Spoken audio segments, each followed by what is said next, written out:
بسم اللہ الرحمن الرحیم الرحمن علم القرآن.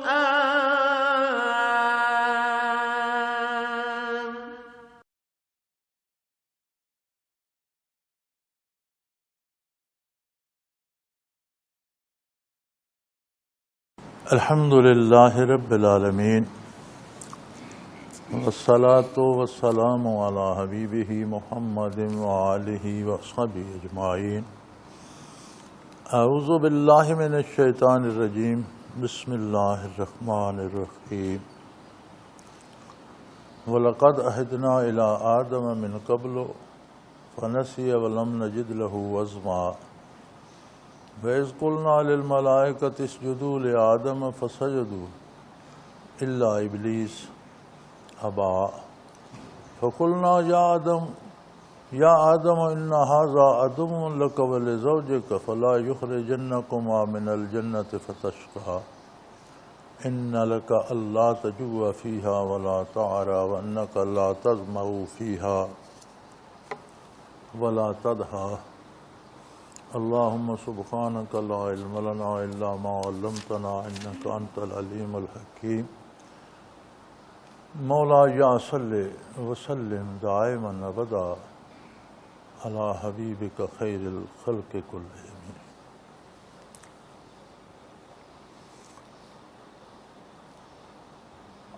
ایمان اور کفر، اطاعت اور عدم اطاعت کی بات چل رہی تھی پچھلے رکوع میں. تو اللہ کریم نے فرمایا کہ یہ ایمان و کفر اور اطاعت و عدم اطاعت کا جھگڑا کہاں سے شروع ہوا، کیوں نہ وہ بات کی جائے، کیوں نہ اولاد آدم علیہ السلام کو وہ سارا واقعہ سمجھایا جائے اور انہیں بتایا جائے کہ شیطان نے کب سے کہاں سے تمہاری دشمنی مول لی اور وہ دشمنی نبھائے جا رہا ہے، اور تم اللہ نے تمہیں انسانیت سے سرفراز فرمایا، تم اس کی باتوں میں کیوں آتے ہو جبکہ وہ تمہارا دشمن ہے. سو وہ قصہ شروع فرماتے ہی فرمایا وَلَقَدْ عَهِدْنَا إِلَىٰ آدَمَ مِن قَبْلُ فَنَسِيَ وَلَمْ نَجِدْ لَهُ عَزْمًا. پہلی بات تو یہ ہے کہ آدم علیہ السلام اللہ کے پہلے نبی تھے. انبیاء سراپا اطاعت ہوتے ہیں اور معصوم عن الخطا ہوتے ہیں، تو ان سے بھول ہو گئی، شیطان نے ان سے دھوکہ کیا، لیکن کوئی ان پر اعتراض نہ کرے کہ ہم نے آدم علیہ السلام سے وعدہ لیا تھا. جہاں پیدائش کے بعد آدم علیہ السلام اور اماں حوا کو ٹھہرایا گیا بہشت میں، وہ ایک بہشت تھی. یاد رہے کہ یہ جنت جو آخرت کے بعد حساب و کتاب کے بعد بطور جزا ملے گی، یہ اور ہے. جہاں آدم علیہ السلام اور اماں حوا کو ٹھہرایا گیا وہ اور ہے. وہ جنت برزخ میں ہے، یہ آخرت میں ہے. اس جنت میں دخول ہے، خروج نہیں ہے، خلود ہے. جو بھی جنت میں داخل ہوگا جس درجے میں بھی ہے پھر وہ ہمیشہ رہے گا، وہاں سے نکالا نہیں جائے گا. یہ بھی یاد رہے کہ آدم علیہ السلام کی تخلیق زمین پر بسنے کے لیے ہوئی تھی. انی جاعل فی الارض خلیفہ، میں زمین پر اپنا ایک نائب پیدا کرنا چاہتا ہوں جو زمین پر جو آبادی ہو اس کو میری نیابت کے طور پر میرے احکام کے مطابق اس کو چلائے. تو آدم علیہ السلام نے زمین پر تو آنا تھا. ہمارے ادب میں ایک بڑا کمال ہے کہ جو شاعر جتنی شاعر اسلام کی تضحیق کرے وہ اتنا بڑا شاعر ہو جاتا، اور جو ادیب دینی شاعر کے خلاف کوئی تند و تیز جملے لکھے وہ بڑا ادیب مانا جاتا ہے۔ لوگوں کا مزاج مسخ ہو گیا ہے۔ اس مقام پر بھی غالباً غالب نے کہا تھا، نکلنا خلد سے آدم کا سنتے آئے ہیں، لیکن بہت بے آبرو ہو کر تیرے کوچے سے ہم نکلے۔ یہاں غالب کی رائے بھی یہ ہے کہ آدم علیہ السلام کو بے آبرو کر کے جنت سے نکالا گیا، اور یہی ہمارے یہ جو برائے نام دانشور طبقہ ہے، یہ ان کی سوچ ہے۔ بڑی عجیب بات ہے، قرآن حکیم کا جو نظریہ ہے اور جو انداز تخاطب ہے، وہ بڑے بڑے پڑھے لکھے لوگ، بڑے قادر الکلام دانشور، ادیب، شاعر، مورخ، انصاب کے ماہر، علم نجوم کے ماہر، کاریگر، چیزیں بنانے والے، موجد، بڑے بڑے لوگ قرآن انہیں جاہل کہتا ہے۔ قرآن صرف اس کو دانش مند اور عقل مند مانتا ہے جو اللہ پر ایمان لے آتا ہے، اللہ کے رسولوں پہ ایمان لے آتا ہے اور دنیا کے ساتھ آخرت کو چلانا جانتا ہے۔ قرآن اسے عقل مند پڑھا لکھا کہتا ہے، اور باقی جتنے علوم کوئی حاصل کر لے اور اسے اللہ پر ایمان نصیب نہ ہو تو قرآن کہتا ہے یہ جاہل ہے۔ اور حق بھی یہ ہے کہ وہ ہیں بھی جاہل۔ ہمارے ہاں بھی یہ مصیبت ہے کہ ساری زندگی جو شخص کلمہ تک نہیں پڑھتا، نماز تک نہیں پڑھتا، حلیہ اس کا اپنا قومی نہیں ہے، لباس اس کا قومی نہیں ہے، کھانا پینا اس کا اپنا نہیں ہے، سب اغیار کا ہے، کوئی اسے یہ نہیں پتا کہ میرا حلیہ عیسائیوں جیسا ہے یا ہندوؤں جیسا ہے، یہودیوں جیسا ہے یا کس قوم سے مشابہت ہے۔ اس کے شب و روز میں نماز روزے کی گنجائش نہیں ہے، دین کی بات کا مذاق اڑاتا ہے۔ تو دنیا کے جتنے علوم پڑھے ہوں قرآن تو اسے جاہل کہتا ہے، لیکن ہمارا معاشرہ اسے دانشور، شاعر، ادیب مانتا ہے۔ اب یہی میاں غالب نے جو فرما دیا کہ ہماری زیادہ بے عزتی ہوئی، ہم زیادہ بے آبرو کر تمہارے کوچے سے زیادہ بے عزت ہو کر نکلے تو اس کا مطلب یہ کہ نکلے تو آدم علیہ السلام بھی بے عزت ہو کر تھے، یہ صحیح نہیں ہے، یہ اسلامی عقائد کے خلاف ہے اور اسلامی عقائد سے لا علمی کی دلیل ہے۔ پہلی بات تو یہ ہے کہ جس بہشت کا تصور آپ کے پاس آخرت کا ہے اس میں آدم علیہ السلام نہیں تھے۔ آدم علیہ السلام کو جس بہشت میں ٹھہرایا گیا یہ برزخ میں ہے اور اسی جنت کا پرتو ہے، لیکن یہ الگ ہے۔ چونکہ پیدا کیے گئے نہیں جانتے تھے خوراک کیا ہے، ضرورتیں کیا ہیں، گرمی سردی کیا ہے، تو اللہ کریم نے انہیں کچھ عرصہ اس بہشت میں ٹھہرا دیا۔ آنا انہیں زمین ہی پر تھا، یہ نہیں کہ وہاں سے سزا دے کر نکال دیا۔ یہ عام مسلمانوں کا خیال ہے کہ آدم علیہ السلام کو بطور سزا نکالا گیا، سزا نہیں دی گئی، نہ کہیں اللہ کریم نے یہ فرمایا ہے کہ میں نے سزا دی، بلکہ خود صفائی دے رہے ہیں کہ میں نے آدم علیہ السلام سے وعدہ لیا۔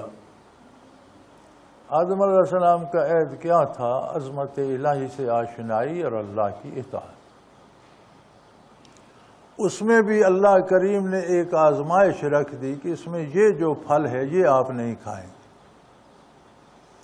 بعض حضرات نے کہا ہے وہ دانے گندوں میں، بعض نے اور کسی پھل کا نام بھی لکھا ہے، لیکن اللہ کریم نے کوئی تعیین نہیں فرمائی، کوئی پھل بھی ہو سکتا ہے، کوئی ایک آزمائش، ایک امتحان وہاں بنا دیا کہ اس کے سارے میوے آپ کھائیں، اس میں رہیں، لیکن ایک یہ پھل جو ہے یہ آپ نہیں کھائیے گا۔ اس کی کوئی تاثیر بھی اس کی کوئی ایسی رکھی کہ یہ کھائیں گے تو اس کے اثرات پیدا ہو جائیں گے۔ تو آپ یہ پھل نہیں کھائیے،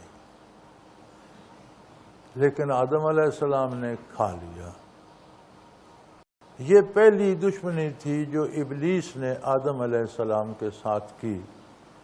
ابلیس چونکہ مردود ہو چکا تھا، سوال یہ پیدا ہوتا ہے کہ وہ جنت برزخ میں صحیح، لیکن جنت تو تھی، تو ابلیس تو مردود ہو چکا تھا، جنت میں تو نہیں جا سکتا تھا۔ تو علماء تفسیر لکھتے ہیں کہ ابلیس نے آسمانوں تک اس کا آنا جانا تھا، اور حضور اکرم صلی اللہ علیہ وسلم کی بعثت تک نہ صرف ابلیس، باقی جنات بھی آسمانوں تک چلے جاتے۔ سورہ جن میں جنات کی یہ بات اللہ نے نقل فرمائی ہے کہ ہم جاتے تھے آسمانوں میں، چھپ کر بیٹھ جاتے تھے، فرشتوں کی باتیں سن لیتے تھے، کچھ نہ کچھ سن گن کر آ جاتے تھے، جوتشیوں کو بتاتے تھے۔ اب حضور کی بعثت کے بعد تو ہم آسمان کے قریب جائیں تو شہاب ثاقب لپکتا ہے اور ہم پر آگ برستی ہے، ہم پر دروازے بند کر دیے۔ تو اس کا مطلب ہے کہ نزول آدم علیہ السلام کے بعد بھی حضور اکرم صلی اللہ علیہ وسلم کی بعثت تک جنات کی رسائی بھی آسمانوں تک تھی۔ آسمان اول کے پاس پہنچ جاتے ہوں گے، کہیں اپنی جگہ بنا کر بیٹھ رہتے تھے۔ سورہ جن میں اس کا واقعہ آتا ہے۔ تو علماء فرماتے ہیں کہ اس نے آسمان سے بات آدم علیہ السلام کے ساتھ کی اور یہ کہا وَقَاسَمَ لَهُمَا، آدم اور حوا کو اللہ کی قسمیں کھا کر یقین دلایا کہ یہ پھل کھا لیں، یہ بہت مفید ہے، اس سے آپ ہمیشہ یہیں رہیں گے اور آپ کو دوام مل جائے گا، یہ ہوگا وہ ہوگا۔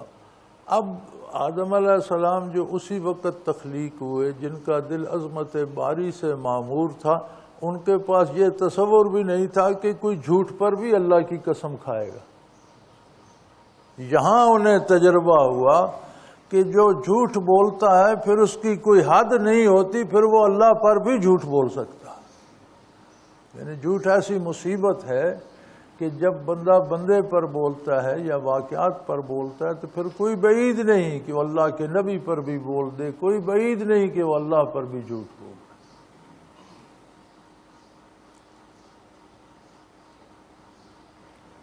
دین کے معاملے میں ایک بڑا لفظ تراشا گیا ہے آج کی زبان میں، رواداری۔ دنیا میں کوئی چھوٹا سا جرم کرتا ہے، سڑک پر اشارہ کاٹ جاتا ہے، اسے جرمانہ کیا جاتا ہے، رواداری نہیں کی جاتی کہ وہ کہے جی اچھا جی آج کاٹا ہے، آج معاف کر دو، پھر وہ کہتے ہیں آج کا جرمانہ تو دو نا، آئندہ نہ کاٹ۔ موٹر وے پہ مقررہ رفتار سے رفتار بڑھا دی جائے، وہ روک لیتے ہیں، سادہ سی بات کرتے ہیں جی جرمانہ دے دیں، آپ توبہ کرتے رہیں، معافی مانگتے رہیں کہ آئندہ نہیں، وہ کہتے ہیں آئندہ نہیں بڑھائیں گے تو جرمانہ نہیں ہوگا، آج بڑھائیے، آج کا تو دیں۔ ایک قانون ہے دنیا کا، جو غلطی کرتا ہے اسے اس غلطی کی سزا دی جائے، لیکن اگر وہ غلطی دین کے معاملے میں ہو، قرآن کی توہین ہو، اسلام کی توہین ہو، انبیاء کی توہین ہو، صحابہ کرام کی توہین ہو، اللہ کے رسول کے اہل بیت کی توہین ہو، تو اس پہ ہمارے پھر یہ دانشور اور وزراء کرام کہتے ہیں جی غلطی ہو گئی، اس نے معافی مانگ لی، معاف کر دو۔ یہ ہمارا معیار ہے۔ وہ جی جیو سے غلطی ہو گئی، بھائی جیو سے غلطی ہو گئی، اس غلطی کی سزا دو۔ معافی مانگ رہے ہیں تو اللہ سے مانگیں، جو سزا آخرت میں ہے وہ چاہے تو معاف کر دے، چاہے سزا دے، چاہے نہ دے۔ دنیا کو تو یہ قانون، میں نہیں کہتا جیو بند کر دو، میں نہیں کہتا ان سب کو قید کر دو، لیکن جو کچھ انہوں نے کیا کچھ تو اس کی سزا بھی ہوگی۔ قانون میں کوئی تو قانون کو وہاں لاؤ۔ اب ایک یوں تو ہر بندہ معافی مانگ لے، جس نے قتل کیا وہ کہے گا جی غلطی ہو گئی، آئندہ قتل نہیں کروں گا، پھر اسے چھوڑ دیں۔ جس نے ڈاکہ کیا ہے وہ کہے گا جی غلطی ہو گئی، میں توبہ کرتا ہوں، آئندہ ڈاکہ نہیں کروں گا، کیا اسے چھوڑ دیا جائے گا؟ جو کیا ہے اس کی سزا بھگتے، آئندہ کے لیے توبہ کر۔ تو اگر حکومت یہ تکلف کرے کہ جو جرم ہوا ہے اس کی سزا، تو میرا خیال ہے یہ ایجیٹیشن اور شور شرابے یہ سب ختم ہو جائے۔ یہاں رواداری آ جاتی ہے. پتہ نہیں یہ رواداری کس معنوں میں سمجھتے ہیں اور کس معنوں میں استعمال کرتے ہیں. تو یہاں بھی آدم علیہ السلام پر بڑا لوگوں کو اعتراض ہوتا ہے کہ جی آدم گندم نہ کھاتے تو زمین پر نہ آتے تو ہم بھی جنت میں ہی رہتے. کیا جنت نسل انسانی کے لیے تھی؟ وہ نسل انسانی کو زمین پر ہی پنپنا تھا. انی جاعل فی الارض خلیفہ. تو ان کا عارضی قیام تھا. شیطان نے دھوکہ دیا تو اللہ کریم فرماتے ہیں کہ اچھا ہے زمین پر جانے سے پہلے تمہیں تجربہ ہو گیا کہ یہ ایسا ہے، اب زمین پر اس کی بات نہ سننا. اولاد آدم کو بتا رہے ہیں کہ تم اللہ کے نبی کی نہیں سنتے ہو اور سارا دن شیطان کی پیروی کرتے ہو. شیطان وہ ہے جس نے تمہارے جد امجد کو وہاں بھی دھوکہ دیا اور ہمیشہ تمہارا دشمن ہے. کوئی کافر ہو جائے، دین سے منکر ہو جائے، شیطان اس کو دوست نہیں بناتا، دشمنی اس سے بھی رکھتا ہے کہ یہ آدم کی اولاد ہے، یہ انسان ہے، اسے اور گناہ کراؤں، اسے اور کفر میں آگے لے جاؤں، یہ جتنا جہنم میں گہرا جائے اچھا ہے. دوستی کافر سے بھی نہیں کرتا، بحیثیت انسان اس کے ساتھ بھی دشمنی ہی کرتا ہے.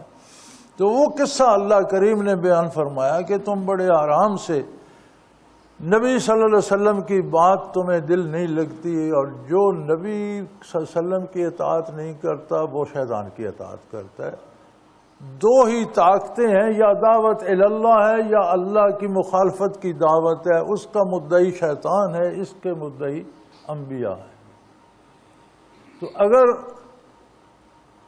نیکی کی طرف نہیں جاتا تو بے شک دل سے نہ مانے، میں اپنی مرضی سے تم نے کیا کرنا ہے. دو رائے ہیں، ایک اللہ کی اطاعت کی، ایک اللہ کی مخالفت کی. ایک ہی پیروی تم نے کرنی ہے، تیسرا راستہ کوئی. تو فرمایا شیطان تو وہ ہے کہ جب ہم نے آدم علیہ السلام سے وعدہ لیا، یہ وعدہ اللہ نے سادہ لفظ عہد کہہ دیا ہے. وعدہ یہ بھی ہو سکتا ہے دنیا میں اطاعت کا، وعدہ یہ بھی ہو سکتا ہے کہ اس خاص درخت کا پھل نہیں کھائیے گا. فنسیا، ان سے بھول ہو گئی. اب جو لوگ اعتراض کرتے ہیں وہ سمجھ لیں کہ انہوں نے غلطی نہیں کی، بھول کی. یہ الگ بات ہے کہ جس ہستی کو جتنا قرب نصیب ہوتا ہے اس کی ادنا سی بھول بھی بڑی سخت شمار ہوتی ہے. گرفت اس حساب سے ہوتی ہے، وہ اللہ اور اللہ کے انبیاء کا معاملہ ہے. انبیاء سے گناہ نہیں ہوتا. اللہ نے یہ نہیں کہا کہ انہوں نے گناہ کیا، فرمایا فنسیا، ان سے بھول ہو گئی. وَلَمْ نَجِدْ لَهُ عَزْمًا، پھر اپنی گواہی دی. اللہ فرماتے ہیں میں گواہ ہوں، ان کے دل میں میری نافرمانی کا کوئی ارادہ نہ تھا. اللہ نے کسی کی یہ شہادت دی ہے؟ اور یہ کہتے ہیں بہت بے آبرو ہو کر ظالم کے بچے، ان کا احترام، ان کی عظمت اپنی جگہ ہے. اللہ گواہی دے رہا ہے وَلَمْ نَجِدْ لَهُ عَزْمًا، میں نے آدم کے دل میں نافرمانی کا کوئی ارادہ نہیں پایا. اب اس سے زیادہ کیا چاہیے؟ سبحان اللہ. بات کی. اب فرمایا یہ نہ سمجھ لینا کہ آدم علیہ السلام نے نافرمانی کی، ان کے دل میں شائبہ بھی نہیں تھا نافرمانی کرنے کا. بس شیطان نے اللہ کی قسمیں کھائیں، دھوکہ دیا، وہ دھوکے میں آ گئے.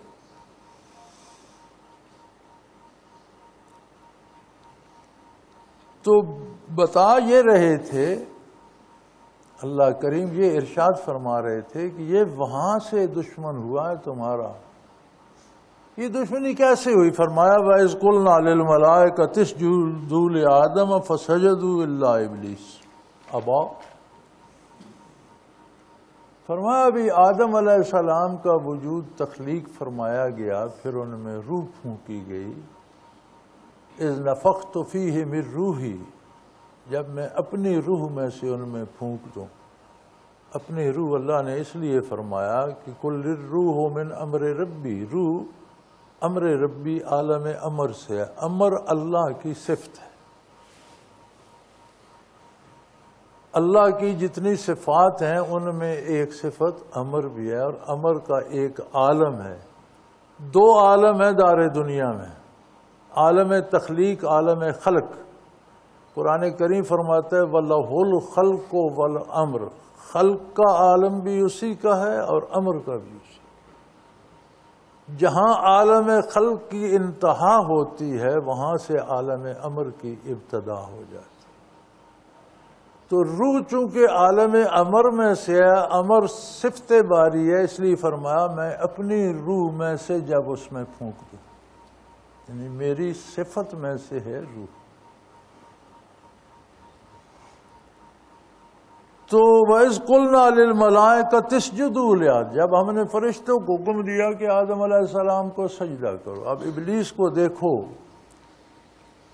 کہ یہ جنات میں سے تھا،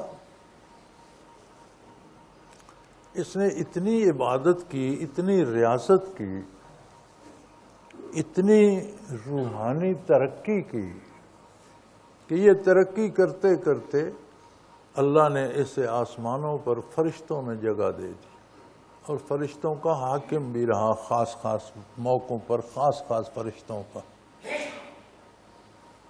مولانا محمد خان رحمۃ اللہ تعالی علیہ اپنی کتاب میں لکھتے ہیں کہ زمین پر جب جنات فساد کرتے اور اللہ کریم کچھ فرشتے مامور کرتے کہ جا کر ان کی اصلاح کرو، تو ان کا انچارج یہ ابلیس ہوا کرتا تھا۔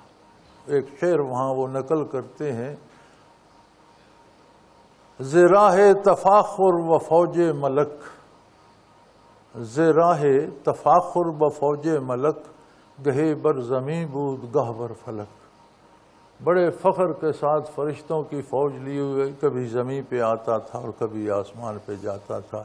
یہ جو ظالم ہوتے، جابر ہوتے، برائی کرتے، کسی کو قتل کرتا، کسی کو سزا دیتا، ان کو مار پیٹ کر سیدھا کر کے چلے جاتے، تو اس میں یہ بحیثیت کمانڈر بھی آیا کرتا تھا۔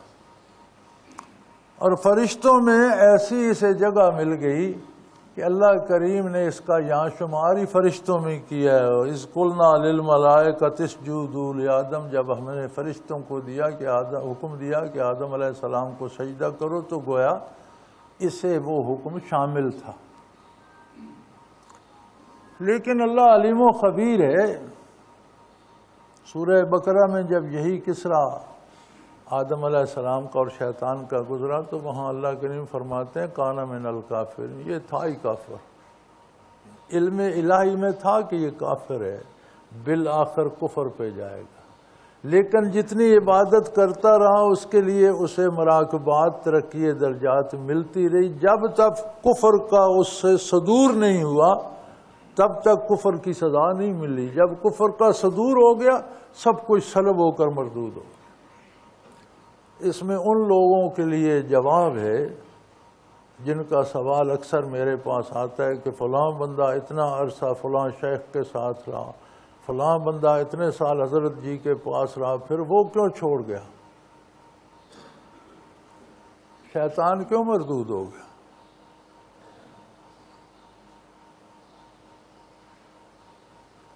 جب کوئی قتل کرتا ہے اسے سزا دی جاتی ہے۔ اس طرح سزا نہیں ہوتی کہ اس کے دل میں ہے میں قتل کروں گا اسے پھانسی دے دو، کبھی ہوتی ہے؟ دنیا میں اگر کوئی کسی نیک کے ساتھ رہتا ہے، اللہ اللہ کرتا ہے، اس پر مراقبات ہوتے رہتے ہیں، توجہ ملتی رہتی ہے، تعمیر ہوتی رہتی ہے، لیکن جب وہ انکار کرتا ہے تو پھر شیطان کی طرح برسوں کی، صدیوں کی محنت ایک لمحے میں سلب ہو جاتی ہے اور وہ مقبول سے مردود ہو جاتا ہے۔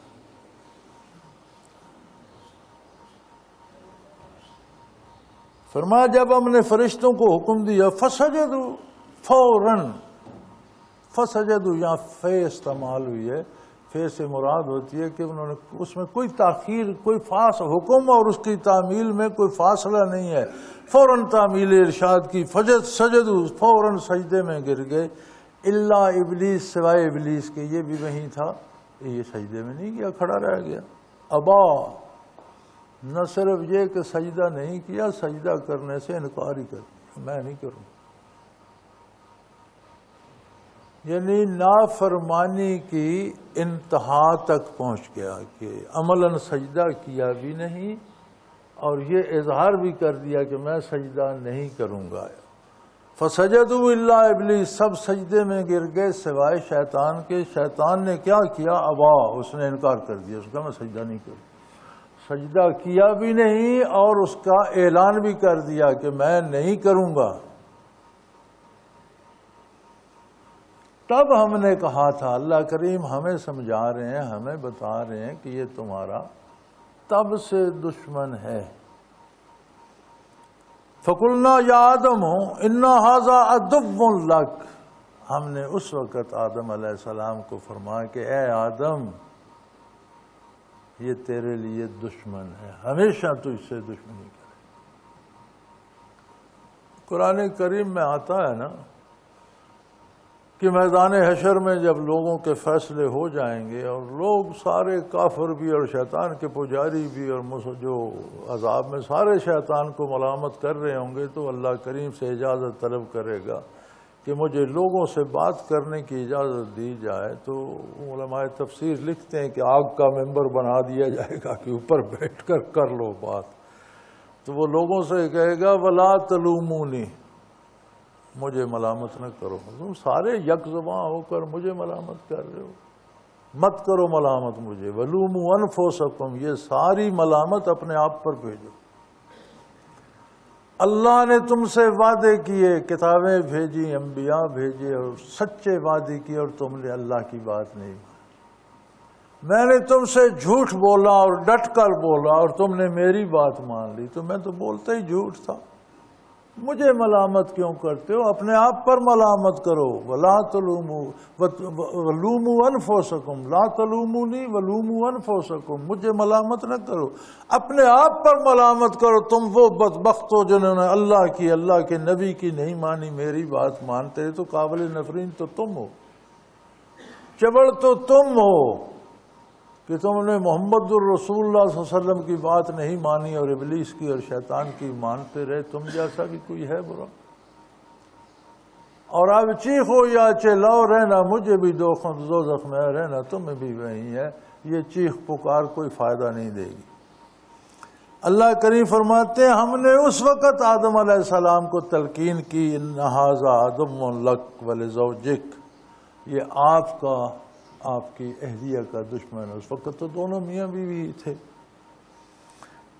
ایسا نہ ہو کہ یہ دھوکہ دے کر فلا یخرجنکما من الجنت فتشقی، یہ تمہیں جنت سے نکال دے اور پھر تمہیں مشقت میں پڑ جاؤ. فتشقی، کیونکہ جنت میں جب تک رہو گے کھانا پینا بھی مفت، لباس بھی جنت کا، سونا جاگنا بھی.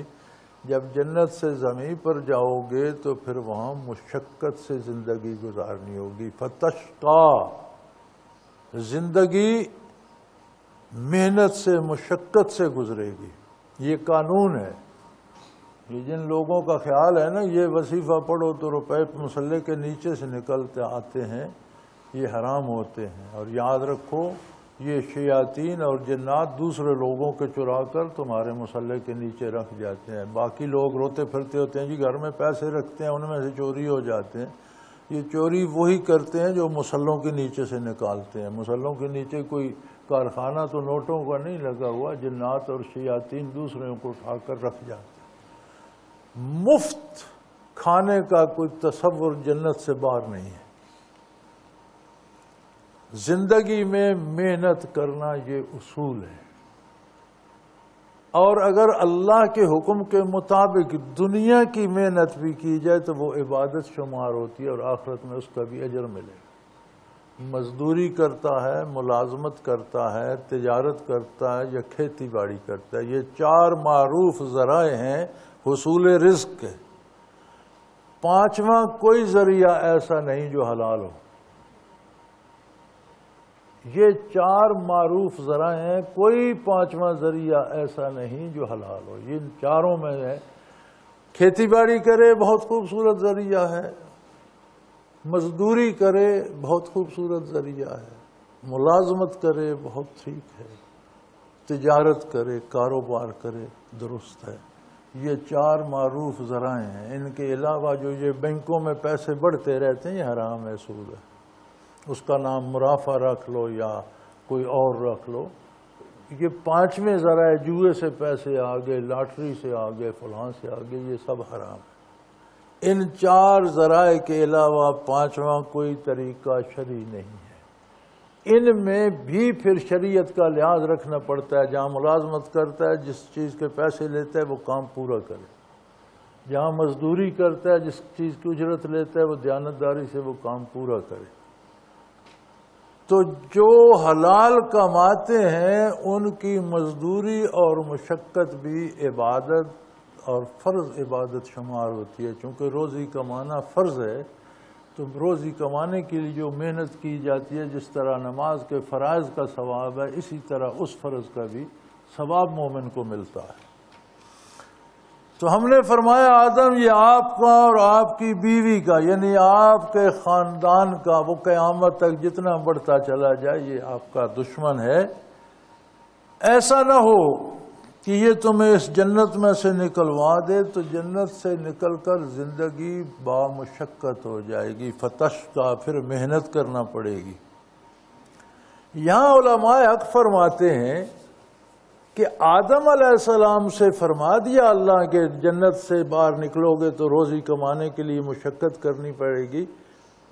نکلنے میں تو اماں حوا بھی ساتھ تھی، ان کو اس مشقت میں شریک نہیں کیا۔ جنت سے نکلے تو دونوں، آدم علیہ السلام بھی اماں حوا بھی، تو نکلنے تک تو دونوں کی بات ہے، لیکن جہاں مشقت کی بات ہے تو آدم علیہ السلام، اس کا مطلب ہے کہ فطرت کا طریقہ یہ ہے کہ مرد کمائی کرے اور عورت اور خاندان کا نان و نفقہ کا بوجھ وہ اٹھائے۔ یہاں اماں حوا پر بوجھ نہیں ڈالا گیا۔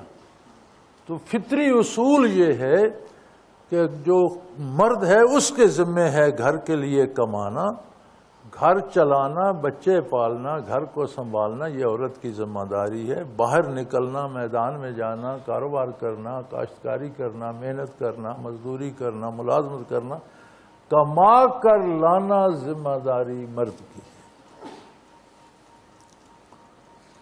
اور جنت میں تو فرمایا یہ موج ہے، ان لک اللہ تجوع فیہا ولا تعرا، کہ یہاں تو موجیں ہوں گی، نہ بھوکے رہیں گے نہ ننگے رہیں گے۔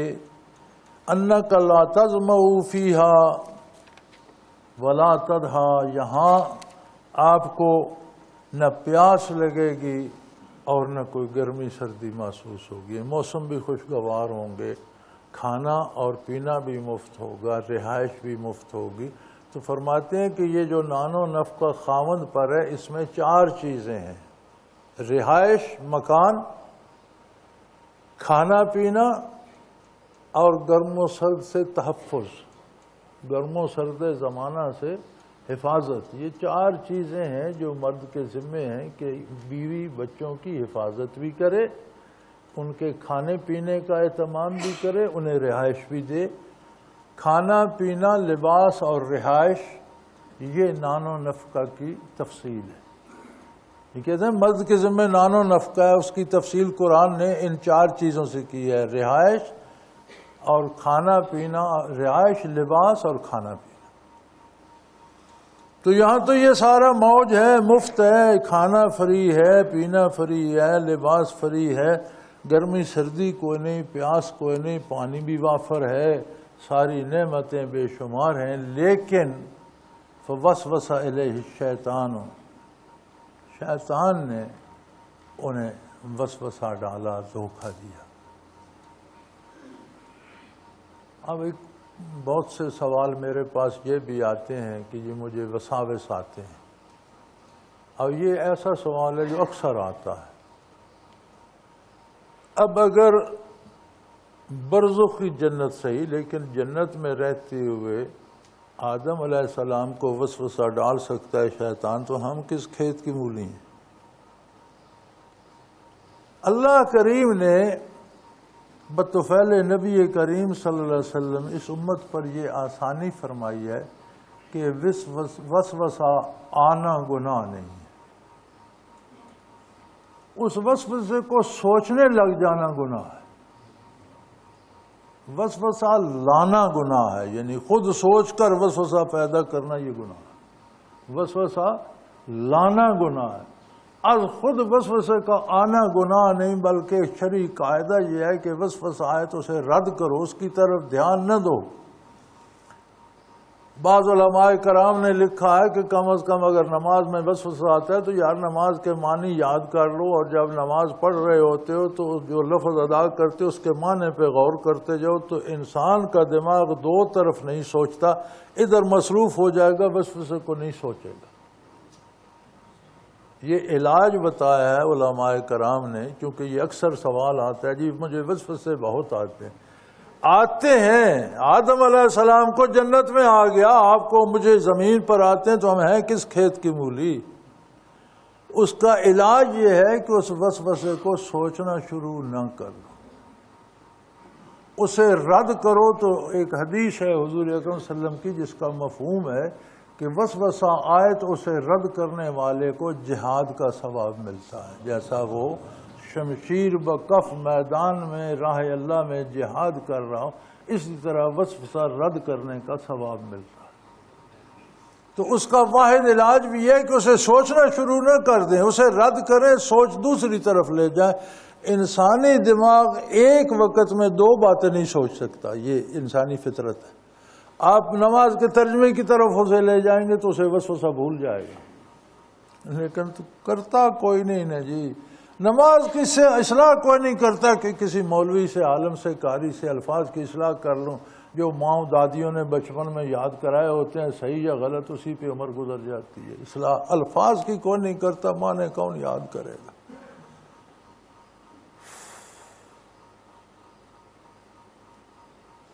کاش اللہ ہمیں اس کی قدر و قیمت بتا دے، یہ شعور دے دے کہ اس کی قیمت کیا ہے، تو ہم کوشش کریں کہ ہمارا کوئی لمحہ نماز سے باہر نہ گزرے۔ نماز کی قیمت کا اندازہ ہو جائے نا تو ہر بندہ کوشش کرے کہ کوئی لمحہ اس کا نماز سے باہر نہ ہوگا، اور کچھ نہ کرے، نماز ہی پڑھتا ہے۔ افسوس یہ ہے کہ ہمیں اس کی قیمت کا اندازہ نہیں ہے۔ تو جس چیز کی کوئی قیمت نہیں جانتا اسے کیا پرواہ اس کے ساتھ کیا ہو رہا ہے۔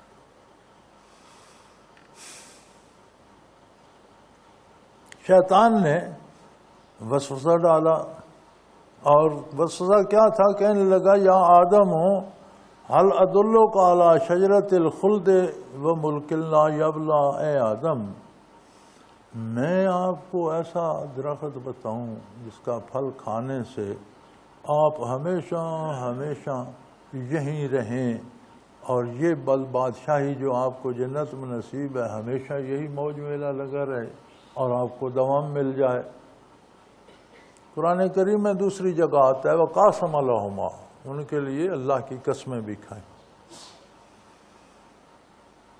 فَأَكَلَا، یہ بھی ایک قصہ بنا ہوا ہے کہ اماں ہوا نے کھایا تو آدھا کاٹ کے آدم علیہ السلام کے لیے رکھ دیا، پھر انہیں مجبور کیا، وہ کھا گئے۔ یہ سب قصے کہانیاں ہیں۔ فَأَكَلَا، اللہ کریم فرماتا ہے تو انہوں نے کھا لیا۔ اللہ نے تو نہیں فرمایا کہ اماں ہوا نے کھا لیا اور پھر آدم علیہ السلام کو کھلایا، اللہ نے تو سادہ سی بات ارشاد، فَأَكَلَا، دونوں نے کھا لیا۔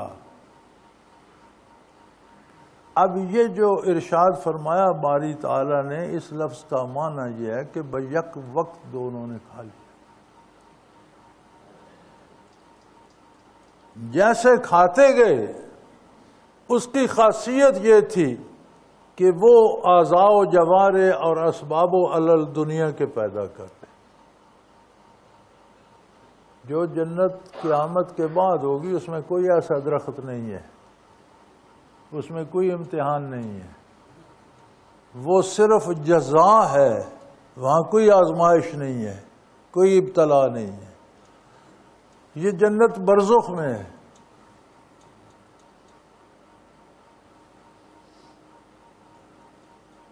دونوں نے کھا لیا، اور جیسے کھایا فبدت لہما سوآتہما، پہلی بات تو یہ ہے کہ فوراً جنت کا لباس اتر گیا، ان کے بدن جنت کے لباس سے ڈھکے ہوئے تھے۔ وہ کیسا تھا؟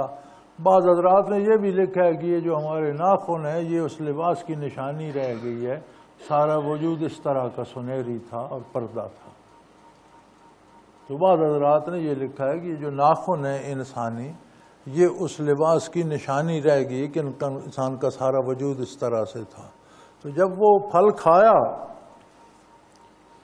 تو ان کے تو سطر ظاہر ہو گئے، وجود کا وہ لباس جو جنتی تھا وہ اتر گیا۔ اس پھل کی خاصیت تھی دنیا کے فَتَفِقَ يَخْصِفَانِ عَلَيْهِمَا مِنْ وَرْقِ الْجَنَّةِ، تو فوراً پہلا رد عمل ان کا دونوں کا میاں بیوی کا یہ تھا، جیسے کھایا اور اعضاء و جوارح ظاہر ہو گئے تو پہلا رد عمل یہ تھا کہ انہوں نے درخت کے بڑے بڑے پتے توڑ کے اپنے سطر کو ڈھانپ لیا۔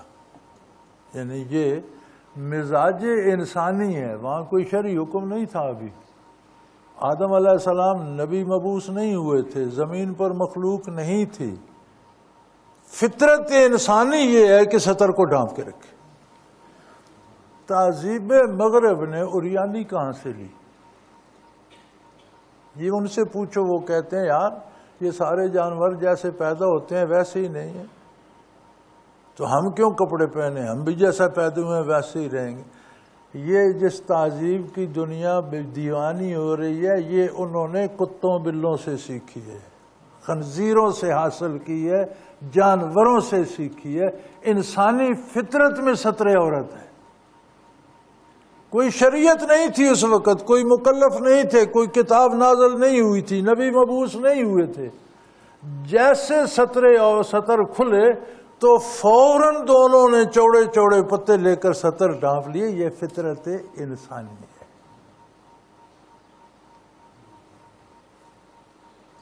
اہل مغرب کا کیا ہے؟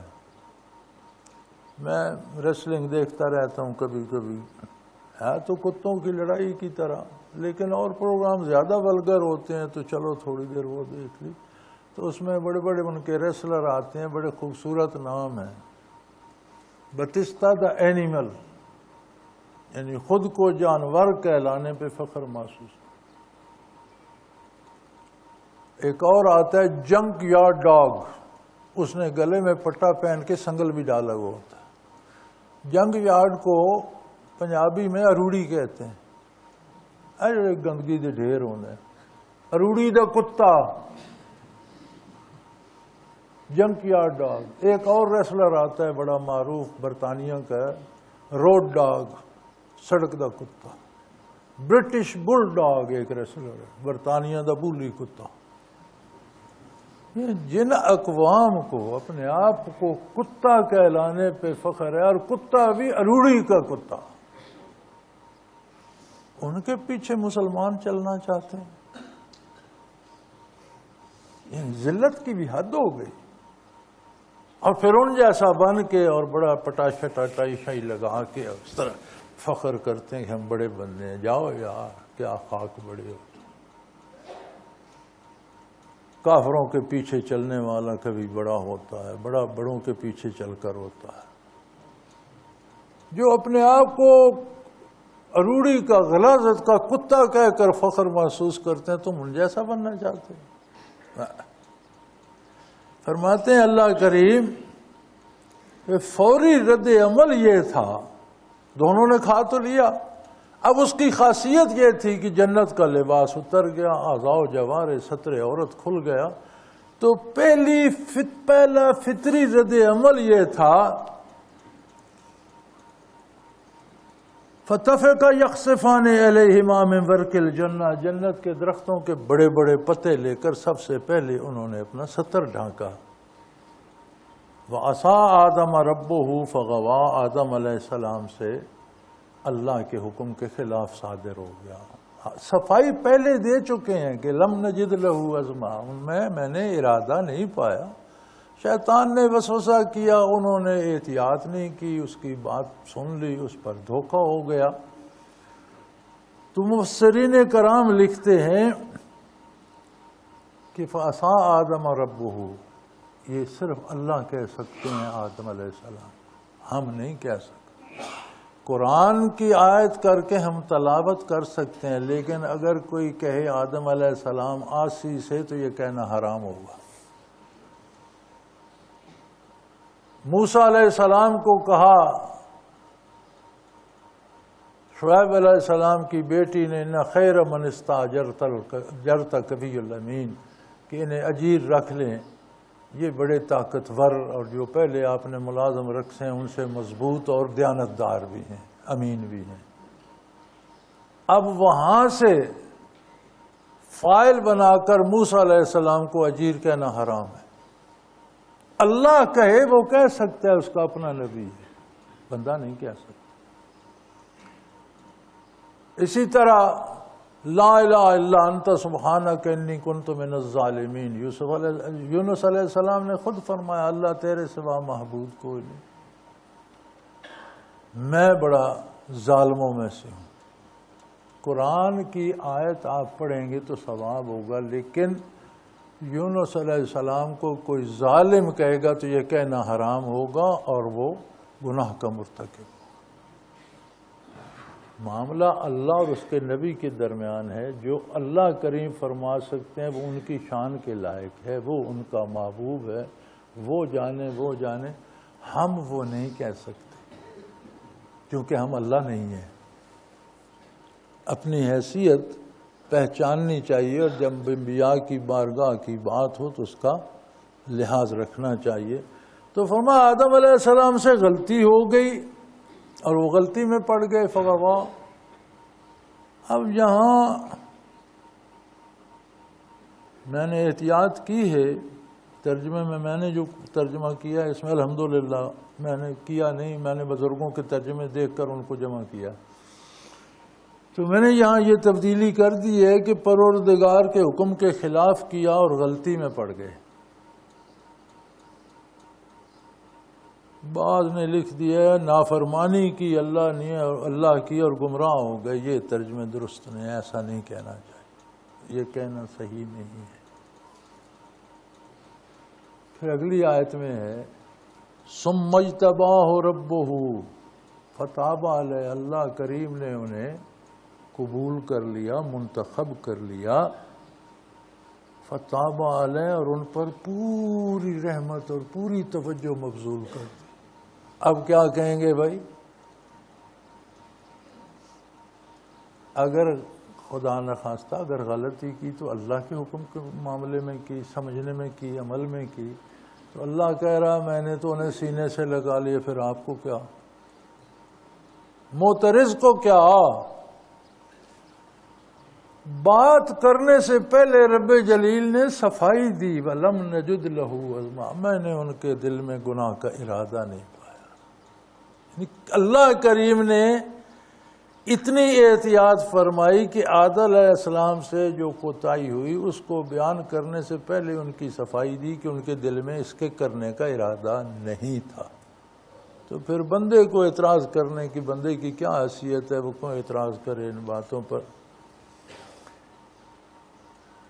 ثم اجتباہ ربہ، اللہ کریم نے انہیں اپنا زیادہ مقبول بنا لیا، فتاب علیہ، ان پر پوری توجہ فرمائی، وہدا، اور انہیں نیک سیدھے راستے پر قائم کر دیا۔ ہو گئی جو بھول ہونی تھی، آئندہ ہمیشہ کے لیے انہیں ہدایت پر قائم کر دیا۔ اور فرمایا قالا اہبطا منہا جمیعا، یہ جنت عارضی وقتی ہے، آپ کو زندگی کا تجربہ کرانا تھا، دوست دشمن کی تمیز کرانی تھی، یہ بتانا تھا کہ اللہ کی نعمتیں مفت بھی مل سکتی ہیں، لیکن جب یہاں سے زمین پر جاؤ گے تو انہی کو حاصل کرنے کے لیے فتش کا محنت بھی کرنا پڑے گی، مشقت کرنا پڑے گی۔ اس لیے حصول رزق کے مناسب اور جائز ذرائع استعمال کرنے چاہیے۔ یہ جو آپ ان کے چکر میں آ جاتے ہیں نا نجومیوں جوتشیوں کے، یہ تسبیح پڑھو تو ادھر سے پیسے آ جائیں گے، وہ پڑھو، یہ سارا جھوٹ فراڈ ہے۔ اللہ کریم نے ایک نظام بنایا ہے، مشقت کرو، حلال جائز روزی کماؤ۔ ہر بندہ شارٹ کٹ کی تلاش میں، اور اس تلاش میں جو پیسے جیب میں ہوتے ہیں وہ بھی دے کے آ جاتے ہیں، اور تو ملیں گے تو دیکھا جائے گا۔ تو فرمایا قالا بتا منہا جميعا، اب یہاں سے سارے چلے جاؤ، زمین پر جا کر آبادی کرو، لیکن یاد رکھو بعضکم لبعض عدو، تم ایک دوسرے کے، تم میں سے کچھ کے دشمن ہیں، تم ایک انسان اور شیطان آپس میں دشمن ہیں، یہ یاد رکھو۔ اللہ کریم نے فرمایا کہ آدم میں نے آپ کو یہاں تجربہ کروا دیا، کہاں سے اس نے دھوکہ دے کر آپ کو کہاں پہنچایا، اب یہ بھی زمین پہ جائے، اب یہ بھی یہاں پہ نہیں رہ سکتا، آپ بھی زمین پہ جائیں، زمین پہ زندگی کریں، لیکن یہ یاد رکھیں یہ ازلی دشمن ہے۔ اور بتایا جا رہا ہے، آج ہم کو قرآن بتا رہا ہے، عوام الناس کو بتا رہا ہے کہ یہ تمہارا دشمن ہے، کہاں سے لگا اور اب تک اور قیامت تک دشمنی کرتا چلا جائے گا، اس کی بات مت مانا۔ بعضکم لبعض عدو، تم ایک دوسرے کے، تم میں سے بعض کے دشمنی، تم ایک دوسرے انسان اور شیطان میں ہمیشہ دشمنی رہے گی۔ فَإِمَّا يَأْتِيَنَّكُم مِّنِّي هُدًى، ہاں میں اپنی رحمت سے آدم آپ کی اولاد کو مایوس نہیں کروں گا، میری طرف سے ہدایات آتی رہیں گی۔ جوں زندگی بدلے گی، جوں زندگی بالغ ہوگی، جوں انسان بدلیں گے۔ مفسرین کرام لکھتے ہیں کہ آدم علیہ السلام کے عہد میں کھیتی باڑی کرنا، زراعت کرنا، فصل سنبھالنا یہی عبادت تھی، یہ نماز روزے کے قائم مقام تھے کہ انسان سیکھ رہا تھا کہ روزی کیسے پیدا کرنی ہے، اور کاشتکاری پہلا وہ ہنر ہے جو انسان کو سکھایا گیا۔ جبرائیل امین نے آ کر آدم علیہ السلام ان کی اولاد کو یہ سکھائی۔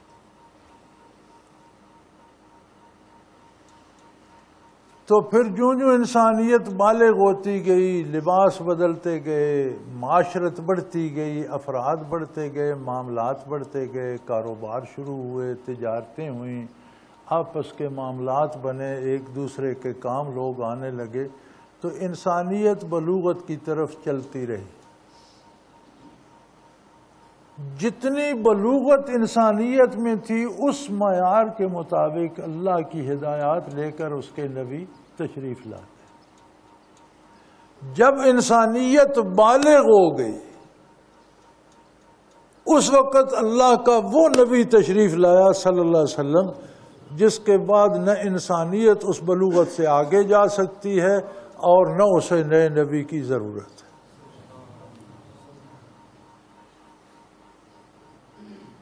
ایک سوال یہ بھی آتا ہے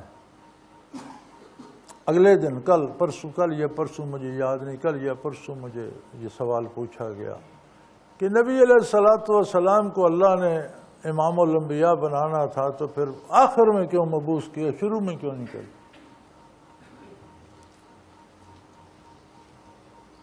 بندہ بڑی عجب شے ہے، یعنی پوچھا بندے سے جانا ہے قیامت کو، اسے بھول کر یہ سوال اللہ پہ کر رہا ہے کہ اللہ نے ایسا کیوں کیا؟ جواب دے تو ہے یا اللہ تیرے سامنے جواب دے؟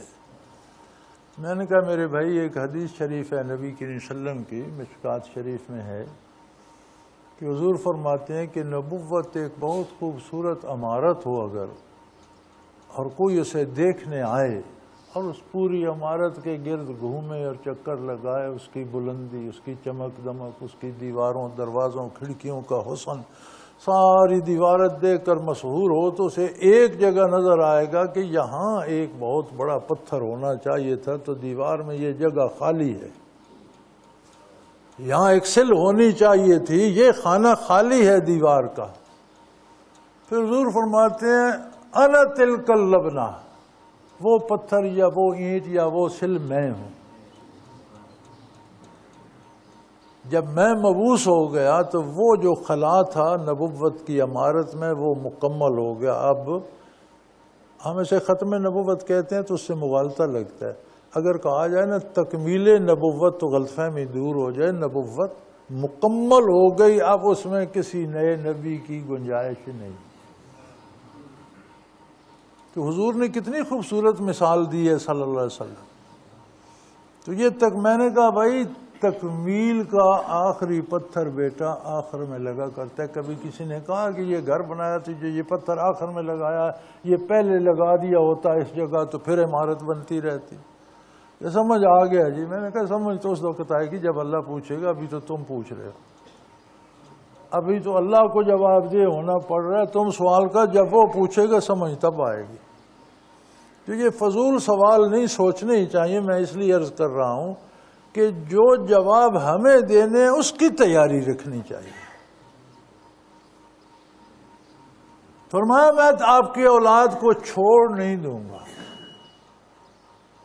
جیسے جیسے انسانیت جتنا جتنا اس میں شعور اور بلوغت آتی جائے گی. اب دیکھو حضور کی بعثت کے 1400 سال بعد گلوبل ولیج کا تصور آیا. نبی کریم نے اس زمانے میں پوری دنیا کی انسانیت کو آواز دی کہ اے انسانو یا ایھا الناس انی رسول اللہ علیکم جمیعا. تمام اولاد آدم میں تم سب کے لیے اللہ کا رسول ہوں. گلوبل ہدایات اس وقت شروع ہو گئی. گلوبل ولیج 1500 سال بعد بنا. تو فرمایا میں آپ کی اولاد کو یوں نہیں چھوڑ دوں گا، ہدایات بھیجتا رہوں گا. انبیاء آتے رہیں گے، کتابیں آتی رہیں گی. ایک اصول ہے فمن تبع ہدایا فلا یضل ولا یشقی. جو میری ہدایات کو قبول کر کے اس کی پیروی کرے گا وہ نہ گمراہ ہوگا اور نہ بدبخت ہوگا.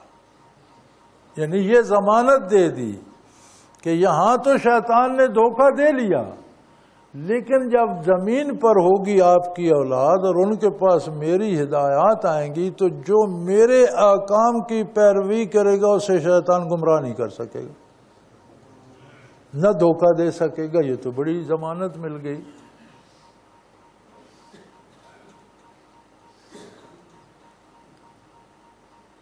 فمن اتبع ہدایا فلا یضل ویشقی. جو میری ہدایات کی پیروی کرے گا نہ گمراہ ہوگا نہ بدبخت ہوگا. ومن اعرض عن ذکری. اور جس نے میری نصیحت سے اعراض کیا، وہاں سے توجہ پھیر لی، ہٹا لی، اس طرف توجہ ہی نہ کی، غور ہی نہ کیا. فإن له معیشة ضنکا. میں دنیا میں بھی اسے سکھی نہیں رہنے دوں. اس کی روزی تنگ ہو جائے گی. یہ روزی تنگ ہو جانے سے کیا مطلب ہے کہ اسے روزی کم ملے گی؟ نہیں، اس کی بھوک نہیں مٹے گی. زیادہ غریب تو وہ ہیں جن کے پاس کھربوں روپیہ ہے اور پھر بھاگ دوڑ رہے ہیں ادھر سے بھی لوٹ لوں ادھر سے بھی لوٹ لوں. جب تمہارے پاس کھربوں روپیہ ہے تو تم کیوں ذلیل ہو رہے ہو؟ عذاب الہی ہے. ان کی روزی تنگ کر دی گئی ہے. وہ کھربوں ان کے مکان سونے سے بھرے پڑے ہیں، نوٹوں سے بھرے پڑے ہیں، باہر کے بینک بھرے پڑے ہیں سارے. پھر کہتے ہیں اس کے 10 روپے چرا لوں، اس کے 5 روپے. اس مالی کی تنخواہ اگر میں کاٹ لوں، اگر اس باورچی کے پیسے کچھ میں کاٹ لوں، دھوبی کو پیسے نہ دوں. یہ ہے معیشت ضنکا، تنگ روزی. ہوتے ہوئے بھوکے ہیں. اربوں کے مالک ہیں پھر چوری کرتے ہیں، پھر دغا کرتے ہیں، منصوبوں میں سے پیسے کھا جاتے ہیں. بڑے بڑے منصوبے بناتے ہیں جن میں سے اربوں کی کک بیکس آئے. غریب بھوکا مرتا ہے، اسے روٹی نہیں دیتے، اسے وہ پتہ نہیں کیا کون سی عجیب و غریب ٹرینیں دکھاتی ہیں کہ اس پر جب زندہ رہے گا تو بیٹھے گا. یار اس سے پہلے مر گیا، ڈاکوؤں نے مار دیا، لوٹا گیا، کیا کرے گا؟ کوئی اس کے زندہ رہنے کا تو کرو نہیں. انہیں فکر ہے کہ کس میں سے کتنے پیسے ہمیں آئیں گے. اور یار تمہارے پیسے تو لوگوں سے سنبھالے نہیں جا رہے، بینک والے عاجز ہیں، پھر اور کیا کرتے ہو؟ لیکن معیشت تنگ کر دی گئی ہے، بھوک مسلط کر دی گئی ہے، پیٹ بھرتا ہی نہیں. کھاتے پیتے لوگوں کی کیا باتیں ہیں، کھا کر سوتے ہیں پھر اٹھ کر کھاتے.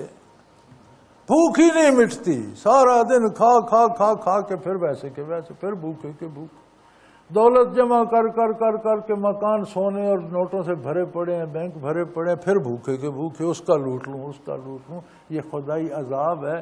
جو میری اطاعت نہیں کرے گا، میرے احکام کی پرواہ نہیں کرے گا، میری یاد سے منہ پھیرے گا، میری نصیحت کو خاطر میں نہیں لائے گا، اس کی روزی تنگ کر دوں گا۔ وَنَحْشُرُهُ يَوْمَ الْقِيَامَةِ أَعْمَىٰ، اور قیامت کو جب اٹھے گا تو میں اسے اندھا اٹھاؤں گا۔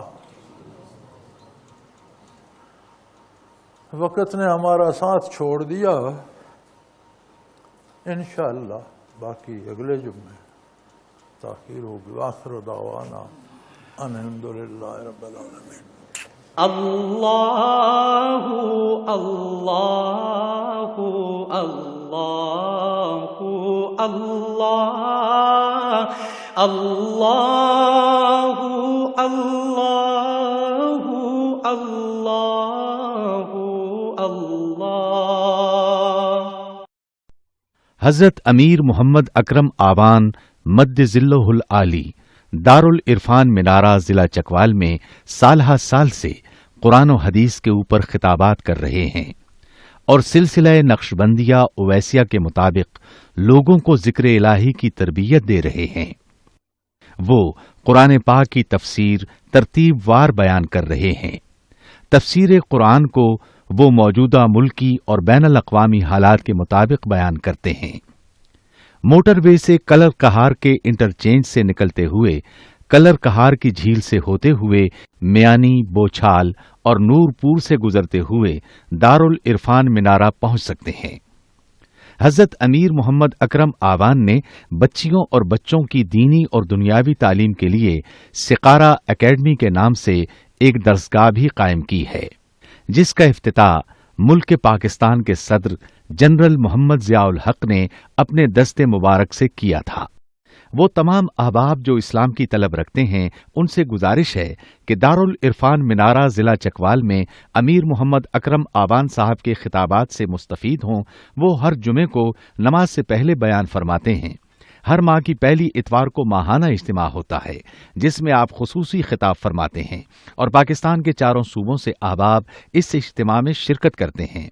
اس کے علاوہ یہاں سال میں 2 مرکزی اجتماعات بھی ہوتے ہیں، ایک رمضان المبارک میں اعتکاف کا اجتماع اور دوسرا جولائی اور اگست میں 40 دن کا اجتماع ہوتا ہے جس میں روحانی تربیت کی جاتی ہے۔ اپنا خون سیماب دے کر اتنا ہم کر جائیں گے، نام آقا کا چمن میں پھر رقم کر جائیں گے۔